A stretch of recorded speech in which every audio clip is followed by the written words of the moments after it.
Delete my name. Please, I'm begging you to delete my name. Those are the words of a woman who was a victim of Jeffrey Epstein's sex trafficking and rape conspiracy when she was a teenager, when she was legally underage in the state of Florida. She is one of the survivors who has never come forward publicly. Never. We've seen dozens of survivors speaking publicly outside of the Capitol last year, urging Congress to pass a law forcing the release of the Epstein files, a law that Congress passed and Donald Trump signed into law, surely expecting that his Justice Department, that he controls, would violate that law, as the Trump Justice Department has done. The Trump Justice Department keeps finding new ways to violate the law. They violated the deadline in the law by more than a month, and then they violated the requirement to deliver all of the Epstein files to Congress, not just a portion.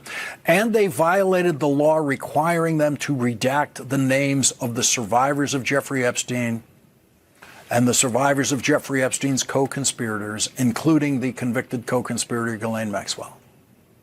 The Trump-controlled Justice Department redacted the names of the three co-defendants of Jeffrey Epstein in a draft federal indictment that was dropped by Alex Acosta, who was then the U.S. Attorney for the Southern District of Florida, and then later became Donald Trump's Secretary of Labor during the first Trump administration.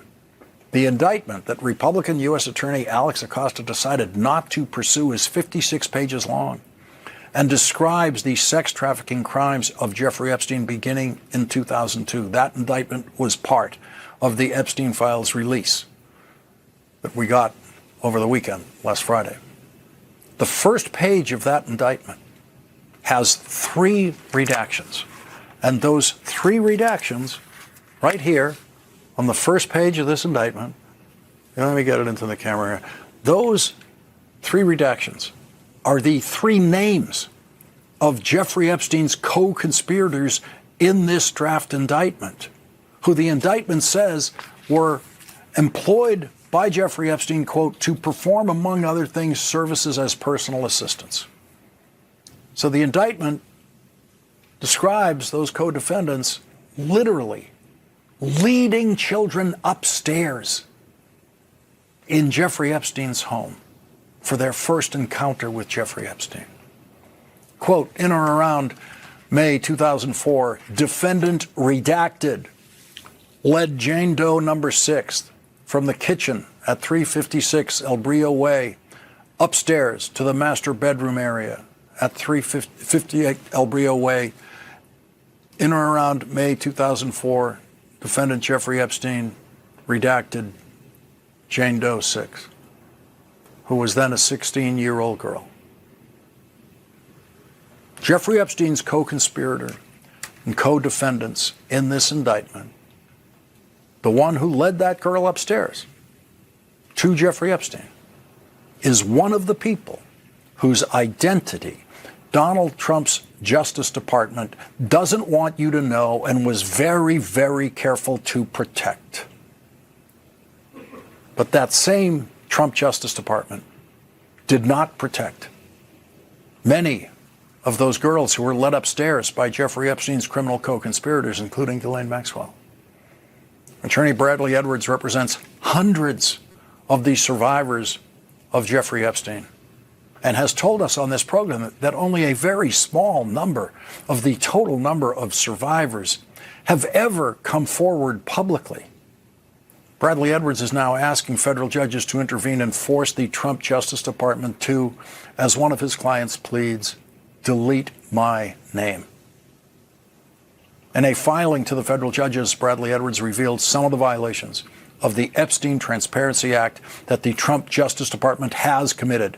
1, documents in which minor victim 1 had her name revealed 20 times in a single document. After reporting the violation, Department of Justice redacted her name 3 additional times, leaving 17 instances still unredacted as of this filing. 2, an email listing 32 minor child victims with only one name redacted and 31 left visible despite Department of Justice's possession of those names. 3. FBI 302 victim statements with full first and last names unredacted, including for minor victims. 4. Handwritten FBI interview notes with minor victims' full names unredacted at the top and throughout. 5. Documents containing victims' names alongside dates of birth, bank information, driver's license numbers, email addresses, or home addresses. 6. Documents where victims' names are redacted in some places but not others within the same document. 7. Documents where redactions are pencil thin, revealing the complete name and email address beneath. 8. Documents where photographs are properly redacted in one instance and appear fully unredacted nearby. 9. Hundreds of documents exposing the names of 4 women who have been in near constant communication with the Department of Justice since December, requesting protection. Donald Trump's Justice Department did not give them that protection. Bradley Edwards told the judges the Department of Justice cannot plausibly characterize this as error, negligence, or bureaucratic failure. But that is exactly what Donald Trump's Justice Department claimed: human error.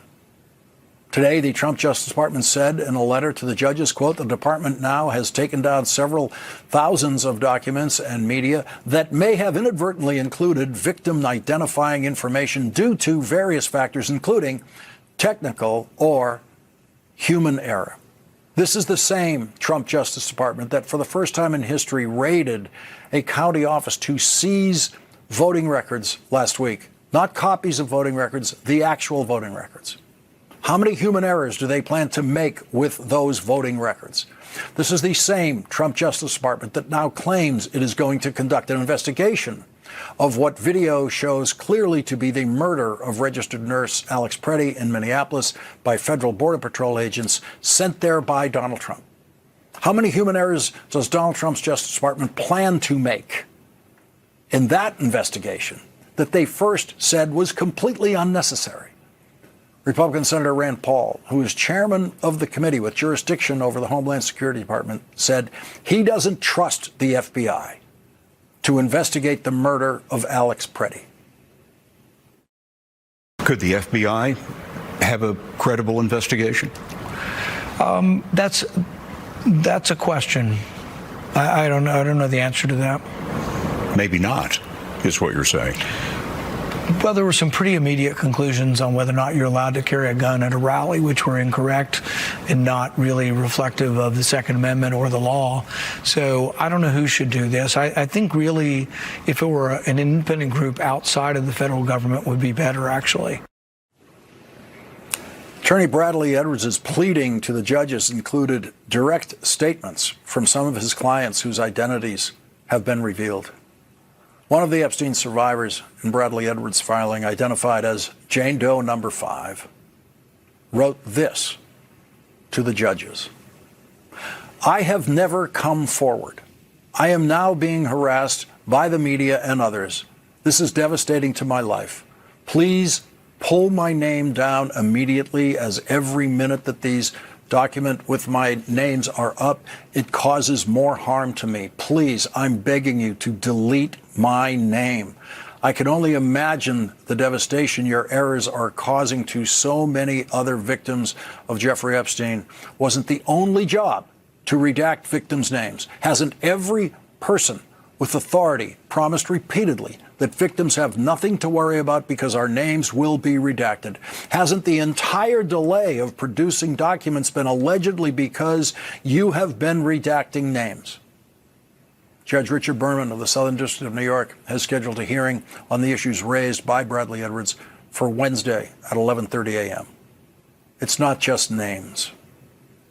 Epstein survivor Annie Farmer, who testified convincingly to a jury in Ghislaine Maxwell's criminal trial that resulted in a unanimous verdict of guilty by that jury, told the New York Times, quote, it's hard to imagine a more egregious way of not protecting victims than having full nude images of them available for the world to download. Yes, Donald Trump's Justice Department did that. in direct violation of the law passed by our first guest tonight that forced the Trump Justice Department to deliver the Epstein files to Congress. Congressman Ro Khanna, along with his original co-sponsor of the legislation, Republican Thomas Massie, gained the support and confidence of Epstein survivors by showing them the language in the law that they were proposing that made it impossible for Donald Trump's Justice Department to release photographs of them, any kind of photographs of them. The law made it impossible for Donald Trump's Justice Department to release their names, their addresses, their email addresses. The law made it impossible for Donald Trump's Justice Department to release any information about the survivors. But the Trump Justice Department refused to follow the law. The last presidential election meant that the Justice Department would abandon the mission of upholding the law and simply break the law at will, with impunity and Donald Trump's approval. The name that appears in the Epstein files, second only to the name Epstein, is the name Trump. The New York Times, using its own search software, revealed this count of Trump mentions. Using a proprietary search tool, the New York Times identified more than 5,300 files containing more than 38,000 references to Mr. Trump, his wife, his Mar-a-Lago club in Florida, and other related words and phrases in the latest batch of emails, government files, videos, and other records released by the Justice Department. Previous installments of the Epstein files, which the department released late last year, included another 130 files with Trump-related references. None of those files include any direct communication between Mr. Trump and Mr. Epstein. Mr. Trump is one of half a dozen prominent men about whom the agency's files include salacious information, according to an email an FBI official wrote to a colleague last year. The newly released files also include notes and transcripts of interviews that federal investigators conducted with Mr. Epstein's victims, some of whom describe interactions with Mr. Trump, for instance. Handwritten notes from one interview in September 2019, about a month after Mr. Epstein died by suicide in a Manhattan jail, say that a victim whose name has been redacted recalled being transported in a dark green car to Mar-a-Lago to meet Mr. Trump. This is a good one, huh? The victim recalls Mr. Epstein saying to Mr. Trump, the notes do not suggest misconduct by Mr. Trump. Mr. Trump has denied any wrongdoing in connection to Mr. Epstein. Leading off our discussion tonight is Democratic Congressman Ro Khanna of California. He's a member of the House Oversight Committee. Congressman Khanna, the Trump Justice Department says they're finished. They said their release of the Epstein files is now everything that you asked for. They're wrong. Here's what people should think. As disgusting as it is, what they have released, imagine what they are concealing. And the survivors are furious for the reasons you outlined, Lawrence.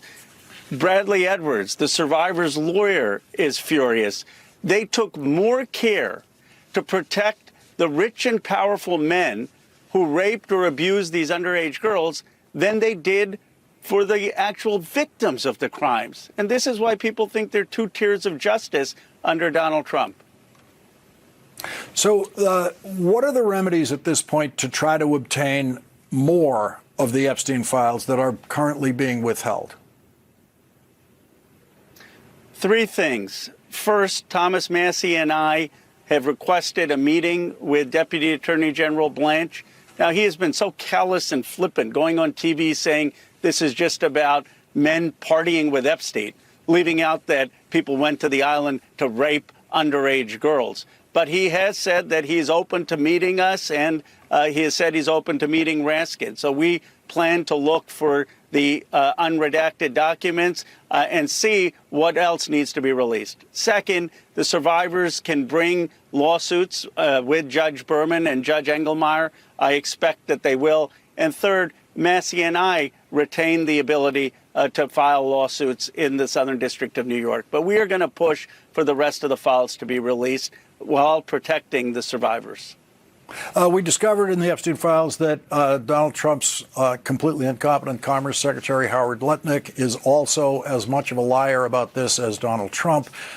He had claimed publicly that he met Epstein once, who was his next door neighbor in Manhattan, stepped into his house in Manhattan, his townhouse, for 5 minutes and left, never to have anything to do with him again. The Epstein files reveal that he, in fact, scheduled a rendezvous with Epstein on Epstein's Island. Lawrence, I don't understand how people can just get away with blatant lies. I mean, the only thing saving Lutnick is that there are more egregious scandals, and we don't know where the media should focus. But you basically have someone who's a commerce secretary who lied to the American people. He said he had nothing to do with Epstein. Emails come out showing that he actually visited Epstein, that he brought his family to Epstein, and he needs to be asked, why did he lie? What is he trying to hide? Who is he trying to protect? I know you worked very carefully to include the Epstein survivors in what you were doing, and you sought their approval for what you were doing.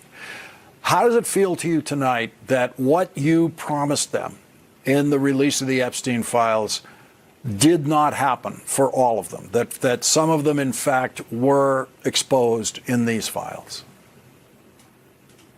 I'm so angry, Lawrence. It's become personal for me. As you know, you're the one who connected me to Bradley Edwards, who then connected Thomas Massie and I to the survivors. These survivors have been in my office. They've talked about being abused and how it's like having a box and pushing that box away, but it never goes away. I've seen these people break down in tears in my office. This isn't politics. It's really become personal. And to see them betrayed when it all could have been avoided, that's why Thomas Massie and I asked the court for a special master. That's why we've been offering to meet with the Justice Department. That's why Bradley Edwards every day was saying to the Justice Department, consult us. And they did none of this. They've just been callous to these survivors. And they've been obsessed about protecting rich and powerful people who abuse them. And it's really a symptom of how our system has been co-opted by rich and powerful people, and how ordinary people don't feel like they have justice in Donald Trump's America. So these files should be kept permanently at the Justice Department. If they're destroyed during the Trump years, of course, Donald Trump can pardon anyone in the Justice Department who destroys these files and completely get away with it and get away with issuing the pardon.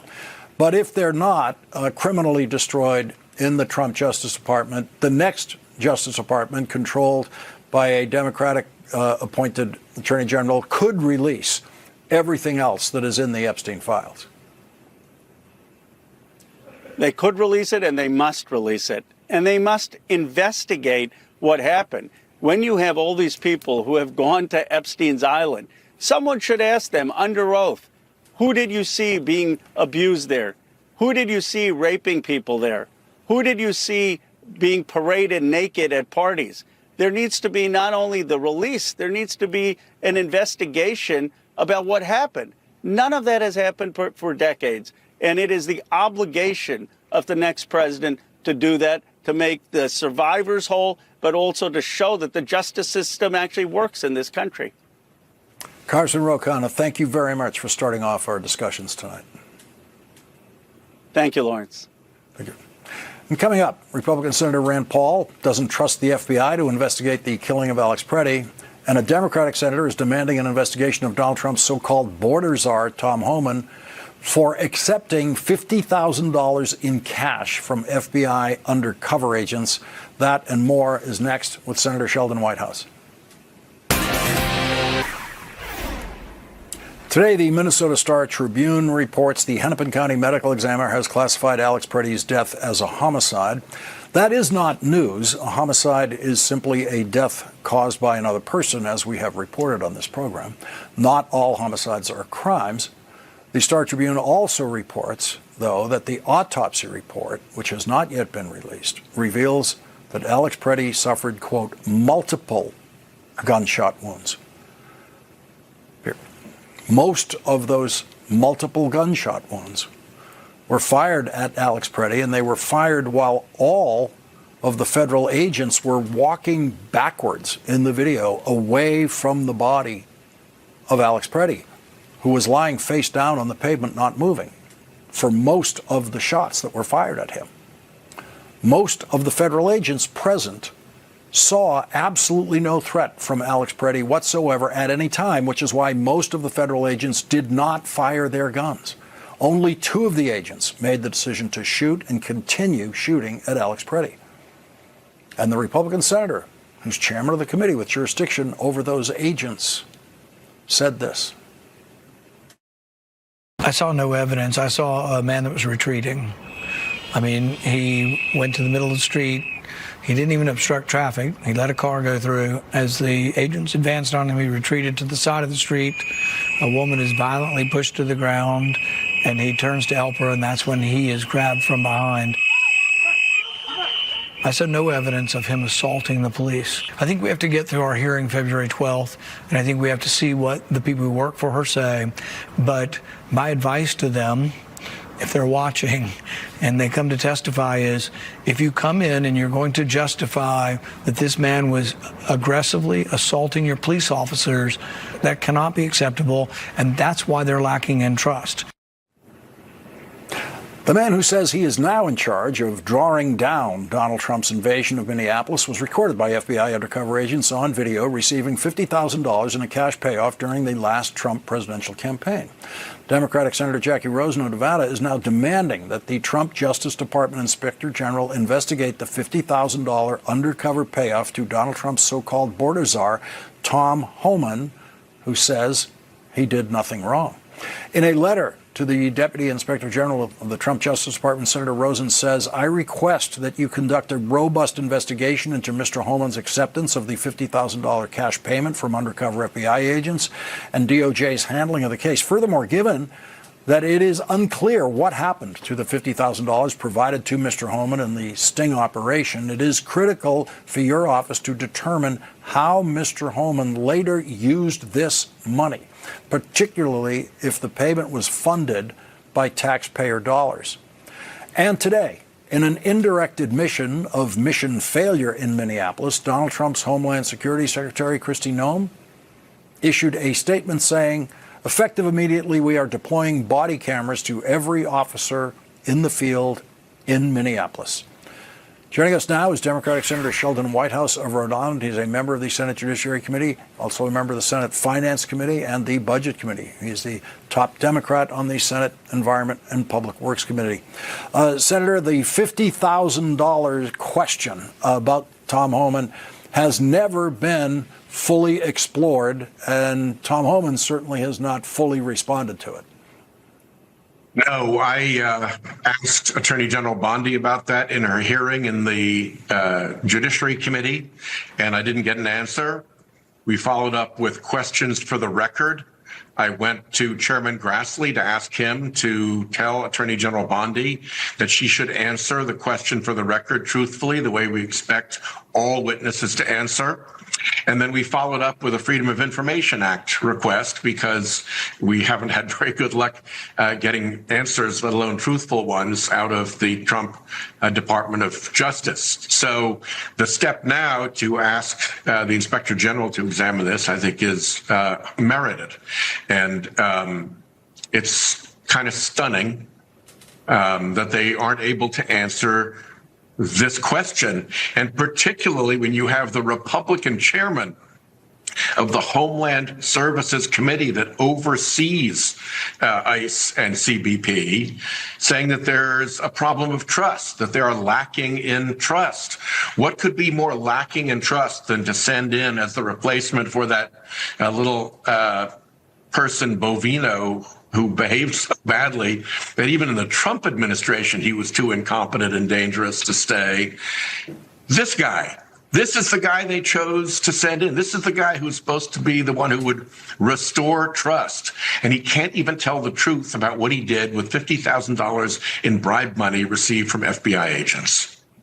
We just heard Rand Paul say he doesn't trust the FBI to do the investigation, and he doesn't trust the federal government to do the investigation of federal agents shooting and killing Alex Preddy in Minneapolis. Well, there's the local county attorney. They don't call them district attorneys. They call them county attorneys there, Mary Moriarty, who is investigating this, wants to investigate this, and just needs more cooperation from the the FBI that has custody of so much of the evidence. Yeah, at this point, it seems that the federal government is not cooperating with local officials, not sharing evidence, and that is extremely, extremely unusual. When I was the U.S. attorney, the only reason that we would not cooperate with local officials in an investigation that they were interested in was because there was some problem with that local group. If we were looking into corruption in the city of Providence, which I did, then we would carve out the city of Providence Police Department because they would have to report up to the subject of our investigation. But in the ordinary course, it is Rule 1 elementary law enforcement practice that you put a task force together, you put a working group together, you bring in the local police because they can add resources, they can add value, they have their own evidence that they can support. So the fact that they're not doing this is almost an admission of culpability in itself. It is a flashing alarm that something is very wrong in the Trump DHS.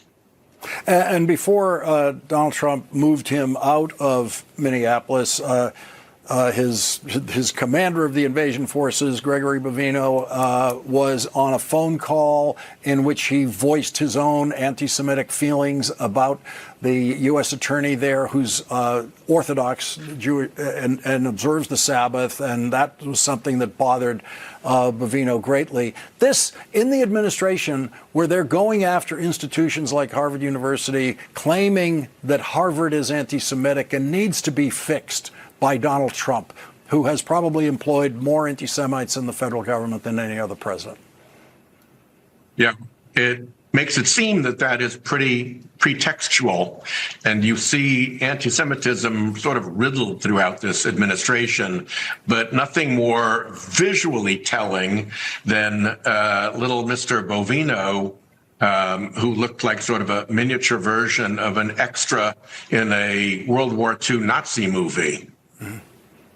We're going to squeeze in a commercial break here, Senator. And as you know, Tulsi Gabbard has gone where no previous intelligence official has gone, to seize voting records. That's next with Senator Sheldon Whitehouse.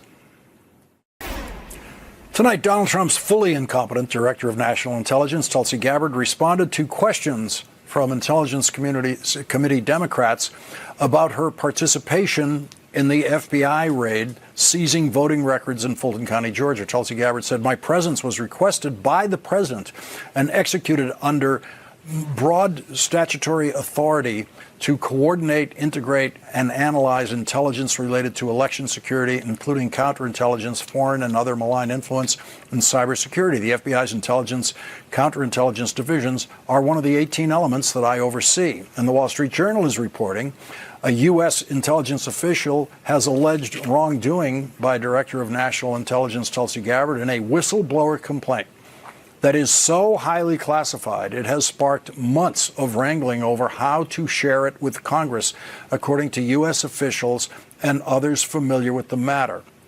The filing of the complaint has prompted a continuing behind-the-scenes struggle about how to assess and handle it, with the whistleblower's lawyer accusing Gabbard of stonewalling the complaint. Gabbard's office rejects that characterization, contending it is navigating a unique set of circumstances and working to resolve the issue.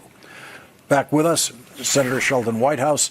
And Senator, as you know, Tulsi Gabbard also placed a cell phone call to Donald Trump with the FBI agents involved in the raid in Fulton County, Georgia, to have some kind of, I guess, discussion with the coach about how they ran the play. Everything about this is highly suspicious.